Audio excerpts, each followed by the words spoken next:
Yang pertama adalah tajuk terkait keluasan fikih ataupun keluasan fikih, murunatul fiqh. Termasuk tadi disinggung oleh Dr. Khairuddin terkait pembaharuan fikih, maqasid syariah dan seterusnya. Ini saya kira doktor atau profesor butuh dhawabit yang jelas. Karena kalau tidak ada dhawabitnya ini bisa liar nanti. Semuanya nanti berdalil dengan keluasan fikih, termasuk taghayyurul ahkam. Ini menarik. Jadi beberapa tahun yang lalu ketika kita diuji Allah dengan COVID ini, ada satu amalan menarik ini di Indonesia, itu sholat Jumat dan sholat Id online. Nah, kalau ditanya apa landasannya, ya tidak jauh-jauh dari taghayyurul la yunkaru taghayyurul ahkam bi taghayyuril azman wal dzuruf wal awaid. Dalilnya banyak nanti terkait keluasan fikih dan seterusnya. Dan ternyata followersnya banyak sholat Jumat online ini. Kebetulan saya tidak ikut, tapi saya menunggu haji online. Kalau ada haji online kan lebih, nanti ditanya dalilnya apa, keluasan fikih, apa namanya taghayyurul ahkam dan seterusnya. Maka butuh dhawabit atau batasan-batasan yang jelas agar pembahasan terkait keluasan fikih, maqasid syariah, maslahah mursalah ini tidak dibawa kemana-mana menjadi liar nanti. Lagi ramai di Indonesia pernikahan beda agama, dalilnya sama, la yunkaru taghayyurul ahkam, karena dulu diharamkan karena membedakan mana lawan mana kawan, karena sekarang damai maka pernikahan beda agama boleh. Nah, ini apa mi'yar atau dhawabit di dalam pembahasan keluasan atau keluasan fikih murunatul fiqh? Bismillahirrahmanirrahim. Terima kasih. Pertama, kita kena bersepakat bahawasanya di dalam agama ada perkara yang disebut sebagai thawabit. Perkara-perkara yang tetap, yang tidak boleh berubah. Dan ada yang mutaghayyirat. Cumanya mungkin berbeza sedikit kadang-kala di kalangan para fuqaha itu dalam menentukan yang mutaghayyirat itu apa. Cumanya saya ingin menarik pandangan semua supaya kita kena tahu asas-asas ilmu ini telah diletakkan di dalam generasi yang lepas pada fuqaha yang awal, para ahli usul. Hanya kita kadang-kadang menjenamakan dengan nama-nama yang baru, tapi hal itu telah pun ada. Fiqhul waqi' umpamanya sudah ada, sudah dibahaskan. Hatta di kalangan para fuqaha yang empat itu, walaupun istilah seperti al-istihsan, masalihul mursalah, walaupun kita lihat secara istilah yang disandarkan itu seakan dia tidak memakainya, tetapi secara tatbiqnya hal itu berlaku. Hal itu berlaku. Saya buat contoh tentang waqi' ataupun realiti. Di dalam hadis yang diriwayatkan oleh Imam Al-Bukhari, hadis Hindun bintu Utbah yang mengadu tentang suaminya Abu Sufyan kerana mereka ni masuk Islam akhirnya. Begitu kedekut. Jadi tak memberikan belanja, sini belanja rumah ya. Dan kita lihat jawapan Nabi dalam hadis itu, khudhi ma yakfiki wa waladaki bil ma'ruf. Ambil apa yang mencukupi untuk engkau dan anakmu dengan cara yang ma'ruf. Perkataan ma'ruf untuk itu semua mazhab sama. Ma'ruf itu yang dengan kadar yang sepatutnya, yang sewajarnya.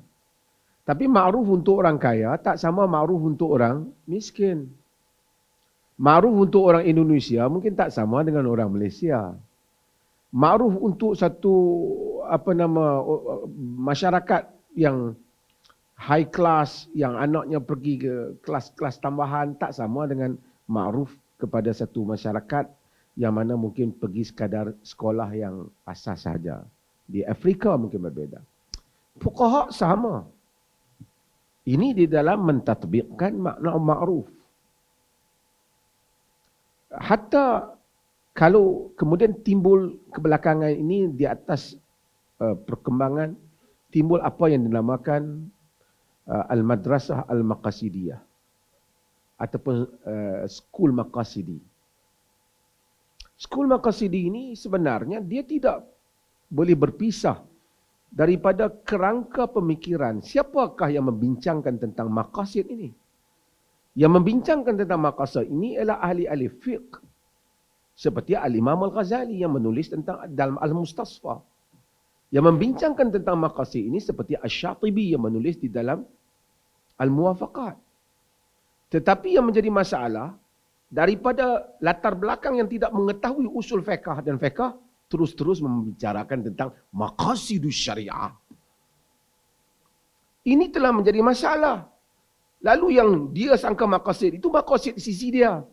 Kerana maqasid itu ada dawabitnya. Semua fuqaha mengetahui Nabi memang meraihkan latar dan kejadian. Datang satu orang lelaki dalam hadis yang diriwayatkan oleh Imam Ahmad. Ja'a syaikhun wa yaqul ya Rasulullah uqabbil imraati wa ana shaim. Wahai Rasulullah, aku cium isteriku sedangkan aku puasa. Nabi kata na'am. Datang orang muda lelaki, uqabbilu zauj imraati wa ana shaim. Nabi kata la. Tak. Fa nadhara ba'dhum ba'dha. Mereka tengok, tadi kata tak boleh. Boleh, ini tak boleh. Nabi bagi jawapan, inna syaikha yamliku nafsahu. Dalam riwayat, inna syaikha yamliku irabah. Sesungguhnya orang tua itu menguasai dirinya. Maksudnya, khitab, nas, mengambil kira latar mukhatab. Dibincangkan oleh semua mazhabnya 4. Bagi saya, ia satu mustalah untuk diletakkan dalam pembicaraan sekarang tentang ta'lilul ahkam, tentang masalah fiqhun nawazil, tentang fiqhul waqi'. Ini sebenarnya tajuk yang sudah lama, cuma diberi baju baru. Sudah ada di dalam fiqh kita. Saya tahu ini suatu keperluan untuk kita mendalami. Yang masalahnya ada fuqaha yang begitu jumud, bukan fuqaha yang mutafaihiqun, yani kata dalam mustalah sebahagian mutaakhirin. Orang yang cuba tidak mau memperdulikan perkembangan semasa. Dia dengan nas yang lama macam tadi kan. Itu berlaku hatta di Cina. Abu Hanifah dalam fiqh Abu Hanifah terkenal sebagai mazhab Ahlul Ra'i, walaupun sebagian ulama-ulama Abu Hanifah tidak bersetuju. Dan dalam I'la'us Sunan umpamanya, At-Tahanawi cuba mempertahankan Abu Hanifah dengan mengeluarkan nas-nas bagi mazhab supaya menunjukkan dia juga mazhab ahli hadis. Tapi tak apa, saya nak menceritanya ialah patutnya pemikiran qiyas yang begitu dipelopori oleh Abu Hanifah menjadikan mazhab Abu Hanifah itu lebih luas. Tapi kita lihat di negara-negara seperti Cina, mazhab Hanafi, khutbahnya di dalam bahasa Arab yang orang Cina tu baca Arab pun tak boleh. Khutbah Jumaat. Kalau kita pergi ke Cina, khutbah Jumaat semuanya dalam bahasa Arab. Sedangkan itu satu-satunya peluang dalam keadaan negara mereka tu untuk bercakap kepada rakyatnya tentang agama. Terpaksa dibuat ceramah sebelum khutbah di dalam bahasa Cina. Kerana patutnya ruh Abu Hanifah itu tidak datang kepada mereka. Ruh keluasan Abu Hanifah. Ruh keluasan Muhammad bin Hasan Asy-Syaibani yang membenarkan wanita berkahwin tanpa wali apabila ada keadaan tertentu. Ini semua sudah ada dalam fiqh kita. Apa yang saya bimbang bukan hal itu. Tadi irfani yang disebut di dalam Muhammadiyah. Faqih bukan soal keupayaan mengetahui dalil. Tetapi ingin mengetahui dalil kerana ingin mentaati Allah Azza wa Jalla. Bukan kerana ingin melarikan diri daripada hukum Tuhan.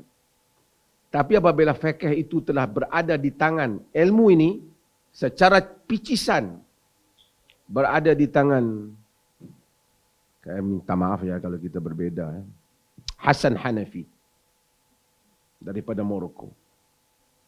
Berada di tangan Jamalul Banna berada di tangan mereka-mereka ini.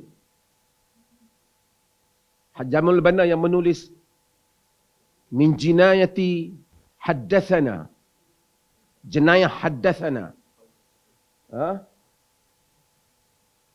Ini semua telah mencetuskan, menggunakan seakan-akan fuqaha dahulu telah terlepas daripada ilmu ini.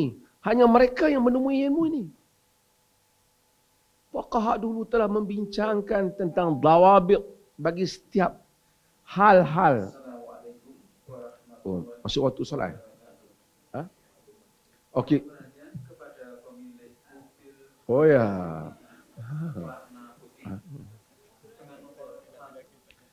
Ini tahqiqul manaf.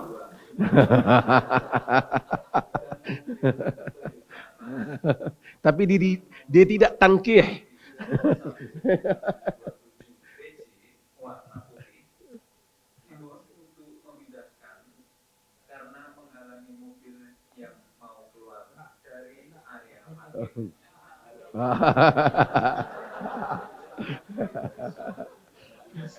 Itu namanya tahqiqul muttaham.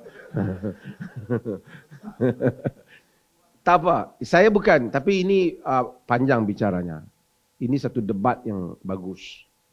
Yang boleh kita kepentas untuk membincangkan hal ini. Kita meraihkan tajdid. Kita ingin kepembaharuan, tetapi bid-dawabit asy-syar'iyyah. Kita tahu ada benda-benda khilaf. Sawabit tak berubah. Jika tidak nanti hari Jumaat semua busy, kita tukar je solat jadi hari Sabtu. Kita tahu perkara-perkara yang makul makna. Mengapa syarak menyuruh? Diketahui illahnya. Boleh untuk dilihat pada kerangka ijtihad yang baru. Adapun isu bid'ah dan seumpamanya ini hadza inwanun qadim.